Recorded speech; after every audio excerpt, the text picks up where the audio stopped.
Assalamualaikum warahmatullahi wabarakatuh. Perkenalkan, nama saya Febiane Omania dari Prodi Pendidikan Agama Islam, Kampus IPN Tegal. Di sini saya akan sedikit menerangkan tentang maki dan madani. Ada beberapa poin yang akan kita bahas pada maki dan madani ini. Yang pertama yaitu definisi. Ada beberapa perbedaan pendapat ulama mengenai definisi maki dan madani. Yang pertama yaitu definisi maki dan madani menurut tempat diturunkannya.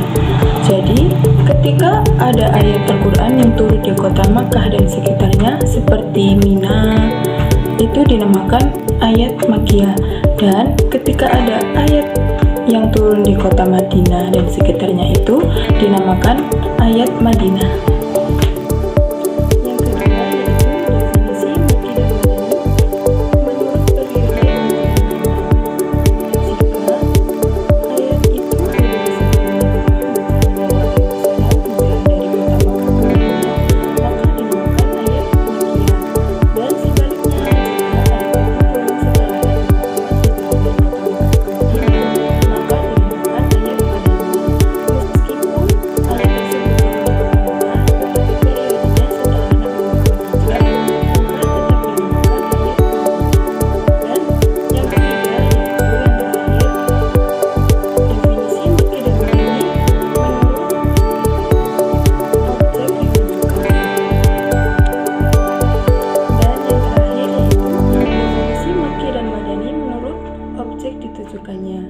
Jika ayat tersebut ditujukan untuk atau kepada orang-orang Makkah, penduduk Makkah, maka dinamakan ayat Makkiyah. Dan jika ayat itu ditujukan kepada orang-orang Madinah, maka dinamakan ayat Madaniyah.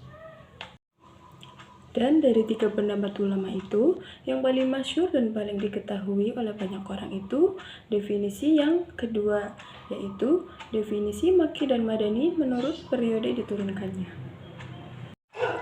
Poin selanjutnya yaitu ciri-ciri mengenai maki dan madani.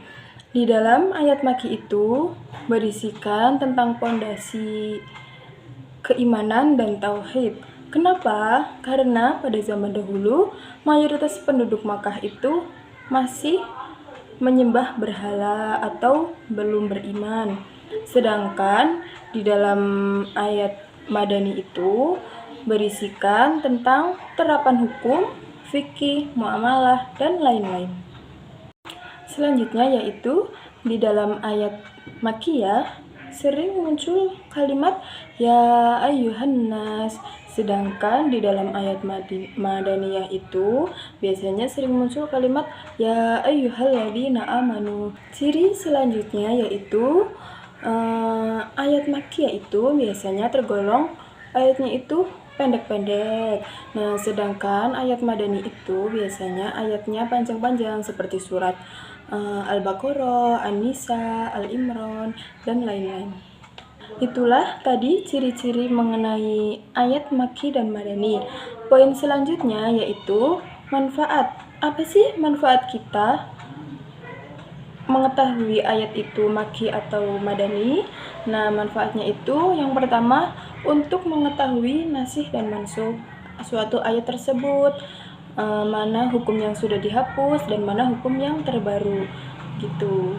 Yang kedua adalah untuk mengetahui perjuangan para ulama dalam penjagaan Al-Quran. Yang ketiga, untuk mempermudah kita dalam menafsirkan Al-Quran. Demikian penjelasan dari saya, kurang lebihnya mohon maaf. Wabillahi taufiq wal hidayah. Wassalamualaikum warahmatullahi wabarakatuh.